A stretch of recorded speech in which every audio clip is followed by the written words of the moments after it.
Siddu CM ಕುರ್ಚಿ ಭದ್ರಾನ ಮಣ್ಣಿನ ಗೊಂಬೆ ಹೇಳಿದ ಭವಿಷ್ಯ. ಗೊಂಬೆಯ ಕೈ ಕಟ್ಟಾದ್ರೆ ಏನರ್ಥ, ತಲೆಯೇ ಹೋದ್ರೆ ಏನರ್ಥ? ಇಂದಿರಾ ಮೋದಿ ಬಗ್ಗೆಯೂ ಸತ್ಯ ನುಡಿದಿದ್ದ ಯುಗಾದಿ ಗೊಂಬೆ. ಹಬ್ಬದ ಹಿಂದಿನ ದಿನ ಮಣ್ಣಲ್ಲಿ ಮಾಡಿದ ಗೊಂಬೆ ಶಾಸ್ತ್ರ ಹೇಳುತ್ತೆ. ಇದುವೇ ಹೊತ್ತಿನ ನ್ಯೂಸ್ ಫಸ್ಟ್ ರಿಪೋರ್ಟ್. ಗೊಂಬೆ ಹೇಳುತ್ತೈತೆ ಮತ್ತೆ ಹೇಳುತ್ತೈತೆ. ನಾನು ರಾಹುಲ್ ದಯಾನ್.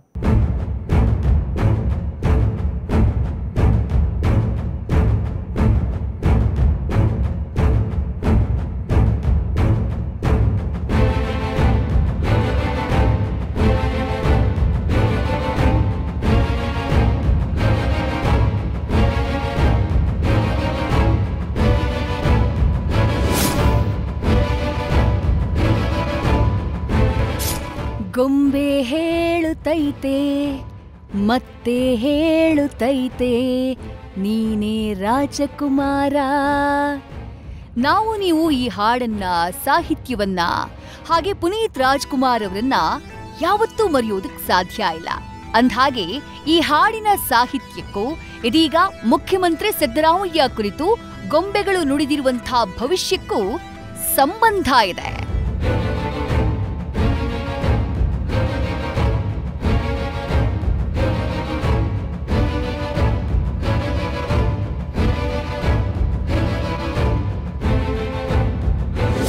ದಿನ ಬೆಳಗಾದ್ರೆ ಒಂದೇ ಸುದ್ದಿ, ಅದು ಮುಖ್ಯಮಂತ್ರಿ ಸಿದ್ದರಾಮಯ್ಯ ಸಿಎಂ ಕುರ್ಚಿಯಲ್ಲಿ ಮುಂದುವರಿತಾರೋ ಇಲ್ವೋ.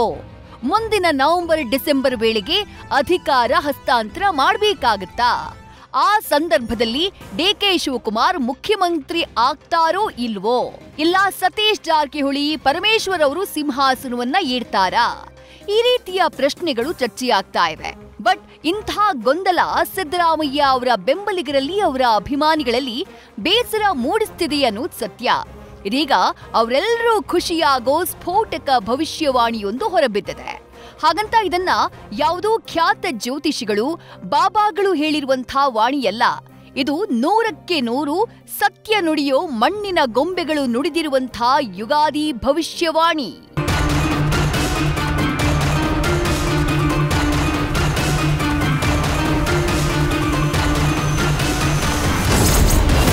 ಸಿಎಂ ಸಿದ್ದು ಕುರ್ಚಿ ಭದ್ರಾನ ಗೊಂಬೆ ಹೇಳಿತು ಆ ಭವಿಷ್ಯ. ಈ ಯುಗಾದಿ ಗೊಂಬೆಗಳು ನುಡಿದ ಭವಿಷ್ಯ ಸುಳ್ಳಾಗೋದಿಲ್ಲ.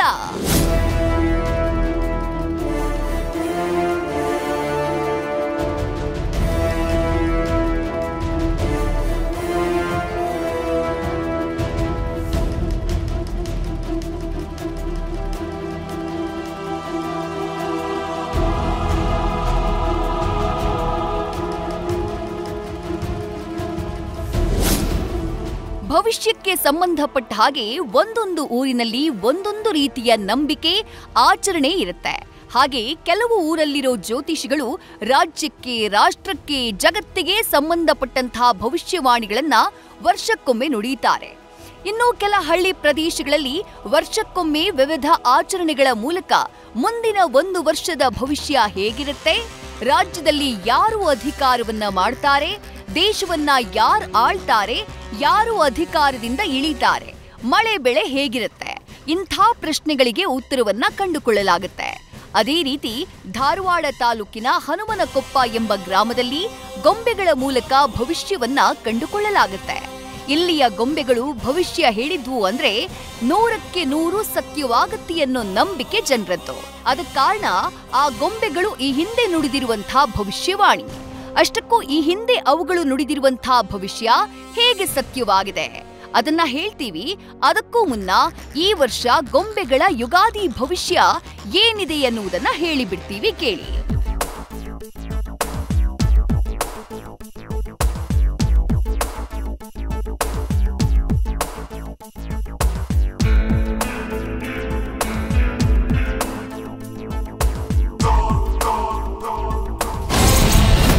ಇದು ಹನುಮನಕೊಪ್ಪದ ಯುಗಾದಿ ಗೊಂಬೆಗಳು ಈ ವರ್ಷ ನುಡಿದಿರುವಂತಹ ಭವಿಷ್ಯವಾಣಿ. 1, ಮುಖ್ಯಮಂತ್ರಿ ಸಿದ್ದರಾಮಯ್ಯ ಅವರ ಕುರ್ಚಿ ಭದ್ರವಾಗಿರುತ್ತೆ. ಮುಂದಿನ 1 ವರ್ಷಗಳ ಕಾಲ ಸಿಎಂ ಕುರ್ಚಿಯಲ್ಲಿ ಅವರು ಕುಳಿತುಕೊಂಡಿರ್ತಾರೆ ಅಂತ ಭವಿಷ್ಯ ಹೇಳಿದೆ.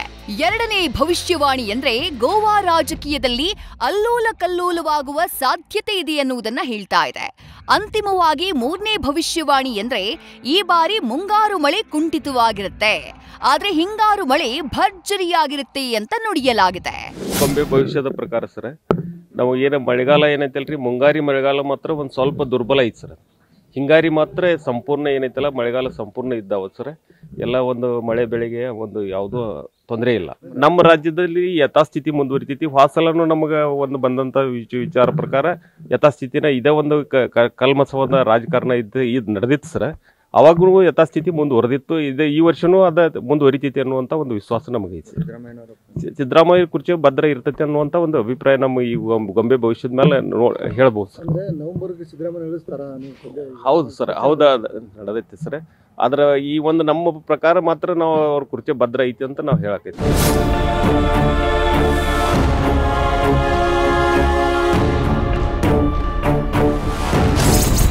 ಗೊಂಬೆ ಹೇಳುತ್ತೈತೆ, ಮತ್ತೆ ಹೇಳುತ್ತೈತೆ, ನೀನೇ ರಾಜಕುಮಾರ. ನವೆಂಬರ್ ಕ್ರಾಂತಿಯೂ ಇರಲ್ಲ, ಡಿಸೆಂಬರ್ ಕ್ರಾಂತಿನೂ ಇರಲ್ವಾ?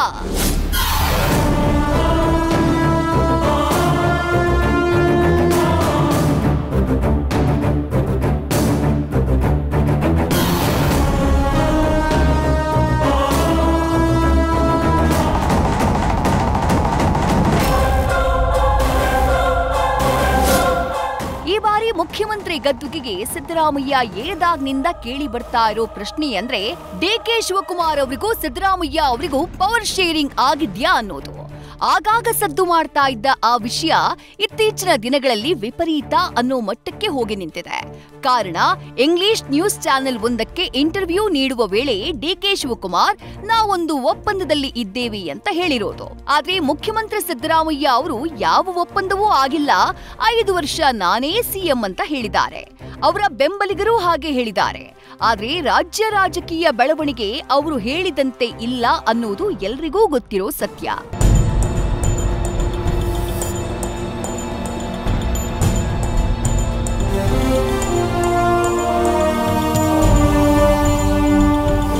ಅದ್ ಹೇಗಾದ್ರೂ ಮಾಡಿ ಇದೇ ಅವಧಿಯಲ್ಲಿ ತಾನು ಮುಖ್ಯಮಂತ್ರಿಯಾಗಬೇಕು ಅಂತ ಡಿಕೆ ಶಿವಕುಮಾರ್ ಜಿದ್ದಿಗೆ ಬೆದ್ದಿದ್ದಾರೆ. ಅದಕ್ಕೆ ಬೇಕಾದ ಎಲ್ಲ ಸಿದ್ಧತೆಯನ್ನು ಅವ್ರು ಮಾಡ್ಕೊಳ್ತಿದ್ದಾರೆ. ಹಾಗೆ ಅವರ ಆಪ್ತ ಶಾಸಕರು ರಕ್ತದಲ್ಲಿ ಬರ್ಕೊಡ್ತೀನಿ, ಡಿಕೆಶಿ ಸಿಎಂ ಆಗೋದ್ ಪಕ್ಕಾ ಅಂತ ಘರ್ಜಿಸ್ತಿದ್ದಾರೆ. ಅದರಲ್ಲೂ ಮುಂದಿನ ನವೆಂಬರ್ ಅಥವಾ ಡಿಸೆಂಬರ್ ವೇಳೆಗೆ ಅಧಿಕಾರ ಹಸ್ತಾಂತರ ಪಕ್ಕಾ ಅಂತಿದ್ದಾರೆ.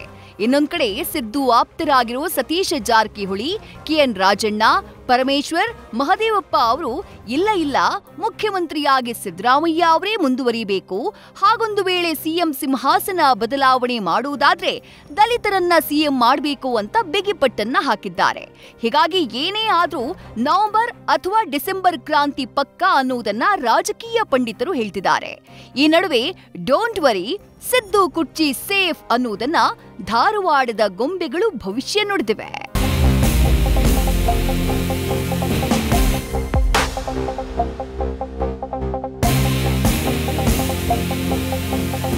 ಸುಮಾರು 100-120 ವರ್ಷದಿಂದ ನಾವು ಇದನ್ನು ಮಾಡ್ಕೊತ ಬಂದಿದ್ದೀವಿ. ಇಲ್ಲಿ ಒಬ್ಬರು ಜ್ಯೋತಿಷಿಗಾರಿದ್ದರು.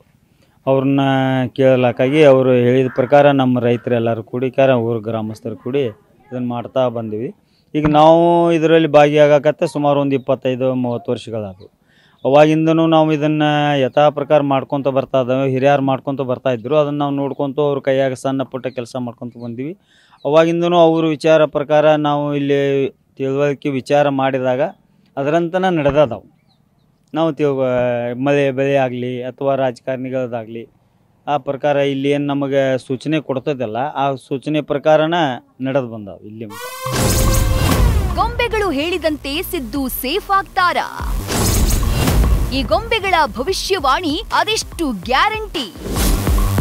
ರಾಜಕೀಯ ಅನ್ನೋದು ಹರಿಯೋ ನೀರಿದ್ದ ಹಾಗೆ, ಯಾವಾಗ ಎಲ್ಲಿ ಟರ್ನ್ ಆಗತ್ತೆ ಅಂತ ಹೇಳೋಕ್ ಸಾಧ್ಯ ಇಲ್ಲ. ಹೀಗಾಗಿ ಸಿದ್ದರಾಮಯ್ಯ ಅವರು ನಾನೇ 5 ವರ್ಷ ಮುಖ್ಯಮಂತ್ರಿ ಅಂತ ಸಾರಿ ಹೇಳಿದ್ರು ಅನುಮಾನ ಖಂಡಿತವಾಗಿಯೂ ಇದೆ. ಈ ಸಂದರ್ಭದಲ್ಲಿ ಗೊಂಬೆಗಳು ನುಡಿದಿರೋ ಭವಿಷ್ಯವಾಣಿ ಸಿದ್ದು ಆಪ್ತರನ್ನ, ಸಿದ್ದು ಅಭಿಮಾನಿಗಳನ್ನ ಖುಷಿ ಪಡಿಸೋ ರೀತಿಯಲ್ಲಿದೆ. ಯಾಕಂದ್ರೆ ಯಾವಾಗ ಸಿದ್ದು ಕುರ್ಚಿ ಕಳ್ಕೊಂಡ್ಬಿಡ್ತಾರೋ ಅನ್ನೋ ಭಯ ಇತ್ತು. ಆ ಭಯವನ್ನ ಈ ಗೊಂಬೆಗಳು ದೂರ ಮಾಡಿದಂತೆ ಕಾಣಿಸ್ತಿದೆ. ಇನ್ನೊಂದು ವಿಚಾರ ಅಂದ್ರೆ ಗೊಂಬೆಗಳ ಭವಿಷ್ಯ ನಂಬೋಕೂ ಕಾರಣ ಇದೆ. ಅದೇನು ಅಂದ್ರೆ 1936ರಿಂದ ಶುರುವಾಗಿರೋ ಈ ಭವಿಷ್ಯವಾಣಿ ಇವತ್ತಿಗೂ ಸುಳ್ಳಾಗಿದ್ದಿಲ್ಲವೇ ಇಲ್ಲ. ರಾಜ್ಯ ರಾಜಕಾರಣದಲ್ಲಿ ಏನಾಗುತ್ತೆ, ರಾಷ್ಟ್ರ ರಾಜಕೀಯದಲ್ಲಿ ಏನಾಗುತ್ತೆ, ಬೆಳೆ ಮತ್ತು ಮಳೆ ಹೇಗಿರುತ್ತೆ ಎನ್ನುವುದನ್ನ ಭವಿಷ್ಯ ನುಡಿಗಳು 100ಕ್ಕೆ 100ರಷ್ಟು ಸತ್ಯವಾಗಿ ಹೇಳಿವೆ.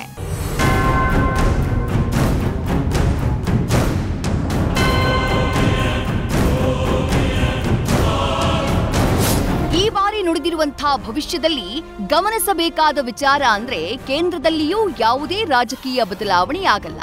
ಅಂದ್ರೆ ನರೇಂದ್ರ ಮೋದಿಯವರೇ ಪ್ರಧಾನಿಯಾಗಿ ಮುಂದುವರಿಯುತ್ತಾರೆ. ಆದ್ರೆ ಗೋವಾ ರಾಜಕೀಯ ಅಲ್ಲೋಲ ಕಲ್ಲೋಲವಾಗುವ ಸಾಧ್ಯತೆ ಇದೆ ಎನ್ನುವಂಥ ಮುನ್ಸೂಚನೆ ಸಿಕ್ಕಿದೆ.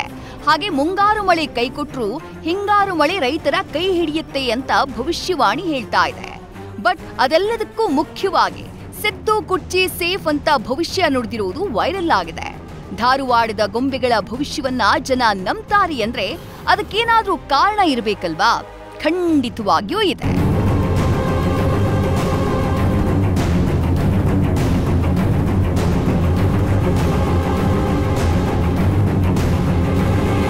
ಪ್ರತಿ ವರ್ಷವೂ ಗೊಂಬೆಗಳು ಯುಗಾದಿ ಭವಿಷ್ಯವನ್ನ ನುಡಿತಾವೆ.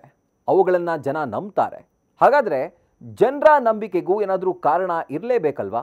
ಖಂಡಿತವಾಗಿಯೂ ಇದೆ. ಅದೇನಂದ್ರೆ ಇಂದಿರಾ ಗಾಂಧಿ, ರಾಜೀವ್ ಗಾಂಧಿ, ನರೇಂದ್ರ ಮೋದಿ ಬಗ್ಗೆ ನುಡಿದಿರೋ ಭವಿಷ್ಯ ಸತ್ಯವಾಗಿರೋದು. ಹಾಗಾದ್ರೆ ಆ ಭವಿಷ್ಯ ಏನಿತ್ತು? ಭವಿಷ್ಯವಾಣಿ ನುಡಿಯೋ ಮುನ್ನ ಗೊಂಬೆಗಳನ್ನು ಹೇಗೆ ಸಿದ್ಧಪಡಿಸಲಾಗುತ್ತೆ ಆ ಬಗ್ಗೆ ಡೀಟೇಲ್ ಆಗಿ ಹೇಳ್ತೀವಿ ಈ ರಿಪೋರ್ಟ್ನಲ್ಲಿ.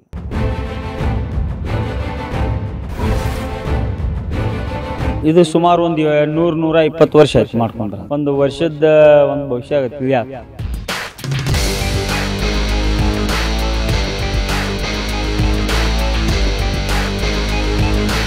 ವೀಕ್ಷಕರೇ, ಗೊಂಬೆಗಳು ನುಡಿದಿರುವಂತಹ ಯುಗಾದಿ ಭವಿಷ್ಯವಾಣಿ ಪ್ರಕಾರ ಸಿದ್ದರಾಮಯ್ಯ ಇನ್ನೂ 1 ವರ್ಷ ಯಾವುದೇ ಅಡೆತಡೆ ಇಲ್ಲದೆ ಸಿಎಂ ಸ್ಥಾನದಲ್ಲಿ ಮುಂದುವರಿಯುತ್ತಾರೆ.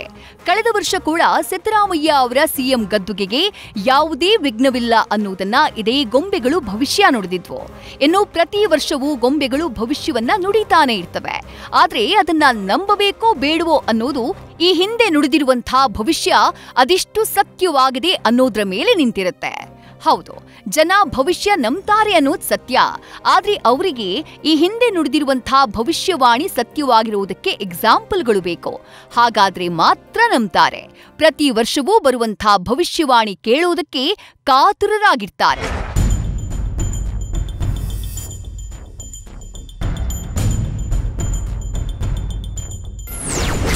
ಇಂದಿರಾ ರಾಜೀವ್ ದುರಂತ ಭವಿಷ್ಯ ನುಡಿದಿತ್ತು ಗೊಂಬೆ.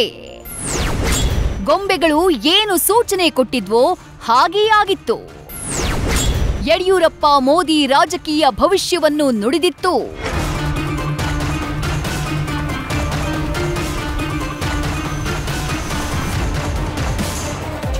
ಧಾರವಾಡದ ಹನುಮಕೊಪ್ಪ ಎಂಬ ಊರಿನಲ್ಲಿ ಯುಗಾದಿಗೆ ಗೊಂಬೆಗಳ ಮೂಲಕ ಭವಿಷ್ಯವಾಣಿಯನ್ನ ಕಂಡುಕೊಳ್ಳೋದು ಇವತ್ತು ನಿನ್ನೆಯಿಂದ ಜಾರಿಯಾಗಿದ್ದಲ್ಲ.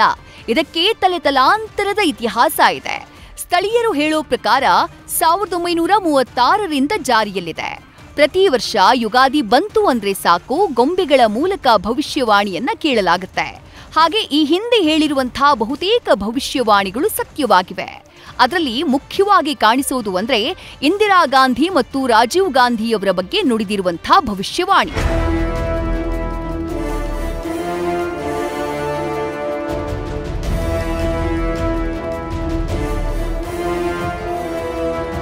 ಸಾವಿರದ 1984ರಲ್ಲಿ ರಾಷ್ಟ್ರ ರಾಜಕಾರಣದಲ್ಲೊಬ್ರು ದುರಂತದಲ್ಲಿ ಸಾವನ್ನಪ್ತಾರೆ ಎನ್ನುವುದನ್ನ ಗೊಂಬೆ ಭವಿಷ್ಯ ಹೇಳಿತ್ತಂತೆ. ಹಾಗೆ ಅಂದಿನ ಪ್ರಧಾನಿಯಾಗಿದ್ದ ಇಂದಿರಾ ಗಾಂಧಿಯವರು ಅಂಗರಕ್ಷಕರ ಗುಂಡೇಟಿಗೆ ಬಲಿಯಾಗಿದ್ರು. ಇನ್ನು 1991ರ ಭವಿಷ್ಯವಾಣಿಯಲ್ಲೂ ರಾಷ್ಟ್ರದ ಉನ್ನತ ಸ್ಥಾನದಲ್ಲಿರೋ ರಾಜಕಾರಣಿಯೊಬ್ಬರು ಮರಣ ಹೊಂತಾರೆ ಎನ್ನುವುದನ್ನ ಗೊಂಬೆಗಳು ನುಡಿದಿದ್ವು. ಅದೇ ವರ್ಷ ರಾಜೀವ್ ಗಾಂಧಿಯವರು ಪ್ರಾಣ ಕಳ್ಕೊಂಡಿದ್ರು. ಹೀಗಾಗಿ ಧಾರವಾಡದ ಗೊಂಬೆಗಳ ಭವಿಷ್ಯ ಅಂದ್ರೆ 100ಕ್ಕೆ 100ರಷ್ಟು ಸತ್ಯ ಅಂತ ಜನ ನಂಬ್ತಾರೆ.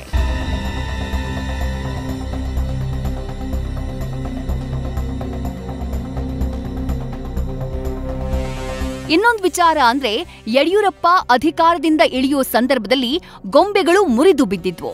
ಆಗ ರಾಜ್ಯದಲ್ಲಿರೋ ಒಬ್ಬ ರಾಜಕಾರಣಿ ಅಧಿಕಾರ ಕಳ್ಕೊಳ್ತಾರೆ ಅನ್ನುವುದನ್ನ ಹೇಳಿತ್ತು. ಕಳೆದ ವಿಧಾನಸಭೆಯಲ್ಲಿ ಸರ್ಕಾರ ಬದಲಾವಣೆ ಬಗ್ಗೆಯೂ ಗೊಂಬೆಗಳು ಸೂಚನೆ ಕೊಟ್ಟಿದ್ವು. ಹಾಗೆ ಮೋದಿ 2014ರಲ್ಲಿ ಪ್ರಧಾನಿಯಾಗ್ತಾರೆ, ಕಾಂಗ್ರೆಸ್ ಅಧಿಕಾರವನ್ನ ಕಳ್ಕೊಳ್ಳುತ್ತೆ ಅನ್ನುವಂತಹ ಸೂಚನೆಯನ್ನು ಈ ಗೊಂಬೆಗಳು ನೀಡಿದ್ವು. ಈಗ ಹಿಂದೆ ಇಂದಿರಾ ಗಾಂಧಿ ಇದು ಆದಾಗೂ ಅವಾಗ ನಮ್ಮ ಒಂದು ಗೊಂಬೆಯಲ್ಲಿ ಪೆಟ್ಟಾಗಿತ್ತು. ಆಮೇಲೆ ಯಡಿಯೂರಪ್ಪನ ಸರ್ಕಾರ ಬೀಳುವಾಗೂ ಆಗಿತ್ತು. ಆಮೇಲೆ ಈಗ ಹೋದ ವರ್ಷ ಇಲೆಕ್ಷನ್ ಟೈಮ್ ಮೂಮೆಂಟ್ನಾಗ MLA ಇಲೆಕ್ಷನ್ದಾಗೂ ನಮ್ಮ ಗೊಂಬೆಗೊಂದು ಪೆಟ್ಟಾದಾಗ ಅವಾಗೂ ಸರ್ಕಾರ ಬದಲಾವಣೆ ಆಯಿತು. ಹಿಂಗೆ ಅನೇಕ ಸೂಚನೆಗಳು ಕೊಟ್ಟಾವ. ಆಮೇಲೆ ಬರಗಾಲ ಮುಂದೆ ಬೀಳ್ತೈತಿ ಅಂದ ವರ್ಷ ನಮ್ಮಲ್ಲಿ ಅದನ್ನು ತೋರಿಸ್ತದ ಇಲ್ಲಿ, ಅದು ನಮ್ಗೆ ಗೊತ್ತಾಗ್ತದೆ. ಆಮೇಲೆ ಮುಂಗಾರಿ ಬೆಳೆ ಹೆಂಗೆ ಅದಾವ ಅನ್ನೋದು ಗೊತ್ತಾಗ್ತದೆ. ಆಮೇಲೆ ಹಿಂಗಾರಿ ಬೆಳೆ ಅದಾವು ಇಲ್ಲ ಅನ್ನೋದು ನಾವು ತಿಳ್ಕೊತೇವೆ. ಹಬ್ಬದ ಹಿಂದಿನ ದಿನ ಮಣ್ಣಲ್ಲಿ ಮಾಡಿದ ಗೊಂಬೆ ಶಾಸ್ತ್ರ ಹೇಳುತ್ತೆ. ಗೊಂಬೆಗಳ ಭವಿಷ್ಯವಾಣಿಯನ್ನ ಹೇಗೆ ಅರ್ಥ ಮಾಡಿಕೊಳ್ಳಲಾಗುತ್ತೆ?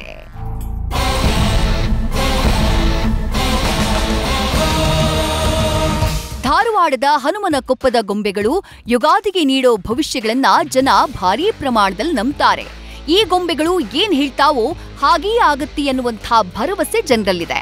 ಅದಕ್ಕೆ ಕಾರಣ 1936ರಿಂದ ಇಲ್ಲಿಯವರೆಗೆ ಆ ಗೊಂಬೆಗಳು ನುಡಿದಿರುವಂತಹ ಭವಿಷ್ಯ ಸತ್ಯವಾಗಿರೋದು.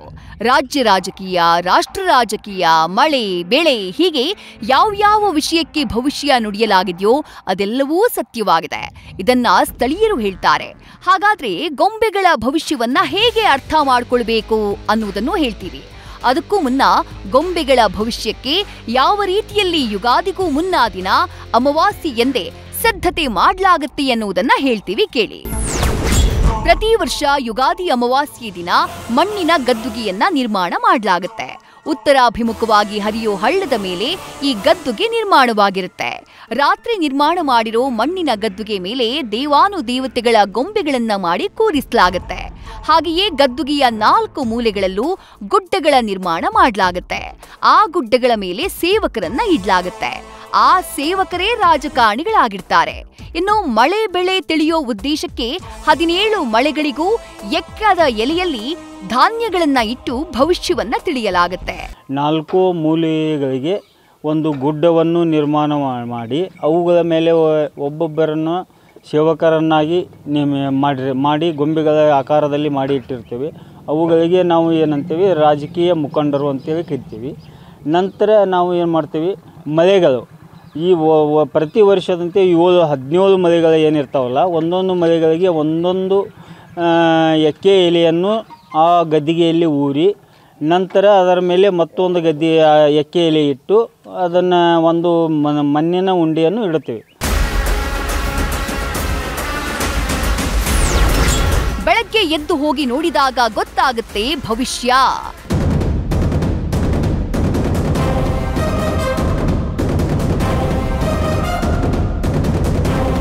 ಯುಗಾದಿ ಅಮಾವಾಸ್ಯೆಯ ದಿನ ಸಂಜೆ ವೇಳೆಗೆ ಇಡೀ ಊರಿನ ಜನ ಹೋಗಿ ಅಲ್ಲಿ ಮಣ್ಣಿನ ಗದ್ದುಗೆಯನ್ನ ನಿರ್ಮಾಣ ಮಾಡಿರ್ತಾರೆ. ಹಾಗೆ ಅಲ್ಲಿ ಗೊಂಬೆಗಳನ್ನ ಮಾಡಿರ್ತಾರೆ. ಮಾರನೇ ದಿನ ಬೆಳಗ್ಗೆ ಹೋಗಿ ಗದ್ದುಗೆ ಸರಿಯಾಗಿದೆಯಾ, ಗೊಂಬೆಗಳೇನಾದ್ರೂ ಮುರಿದು ಬಿದ್ದಿದಾವ, ಯಾವ ದಿಕ್ಕಿನಲ್ಲಿರೋ ಗೊಂಬೆ ಮುರಿದು ಬಿದ್ದಿದೆ, ಅದು ಯಾವ ರಾಜಕಾರಣಿಯನ್ನ ಸೂಚಿಸುತ್ತೆ ಅನ್ನುವುದನ್ನ ಸ್ಥಳೀಯರು ನಿರ್ಧಾರ ಮಾಡ್ತಾರೆ. ಅದರ ಮೇಲೆ ಗೊಂಬೆಗಳ ಭವಿಷ್ಯ ಹೊರಬರುತ್ತೆ. ಆ ಗೊಂಬೆಗಳದ್ದು ಒಬ್ಬೊಬ್ಬರದ್ದು ಕೈಯೋ ಕಾಲು ಕಟ್ಟಾಗಿರ್ತಾವ, ಏನೇನೋ ವಿಕಾರಗಳು ಆಗಿರ್ತಾವೆ. ಗೊಂಬೆಯಲ್ಲಿ ನಾವು ಹುದಲಿಂದ ಮಾಡಿರ್ತೀವಲ್ಲ, ಅವು ಸೀಳೋದಾಗಲಿ ಮುರ್ಕೊಂಡು ಬೀಳೋದಾಗಲಿ ಮುನ್ಸೂಚನೆ ಅನ್ನ ಈ ರೀತಿಯಾಗಿ ನಮಗೆ ಕೊಡ್ತಾ ಇರ್ತಾವೆ. ಇದು ಧಾರವಾಡದ ಗೊಂಬೆಗಳ ಭವಿಷ್ಯದ ನುಡಿಯ ಪರಿ. ವಿಶೇಷ ಅಂದ್ರೆ ಈ ಗೊಂಬೆಗಳು ನುಡಿದಿರುವಂತಹ ಭವಿಷ್ಯ ಸತ್ಯವಾಗಿದೆ. ಇದೇ ಹಿನ್ನೆಲೆಯಲ್ಲಿ ಪ್ರತಿ ವರ್ಷವೂ ಯುಗಾದಿ ಬಂತು ಅಂದ್ರೆ ರಾಜಕೀಯ ಆಸಕ್ತಿ ಉಳ್ಳವರು ಭವಿಷ್ಯ ಏನು ಬರುತ್ತೆ ಅಂತ ಹೇಳಿ ತಿಳ್ಕೊಳ್ಳೋಕೆ ಕಾತುರರಾಗಿರ್ತಾರೆ.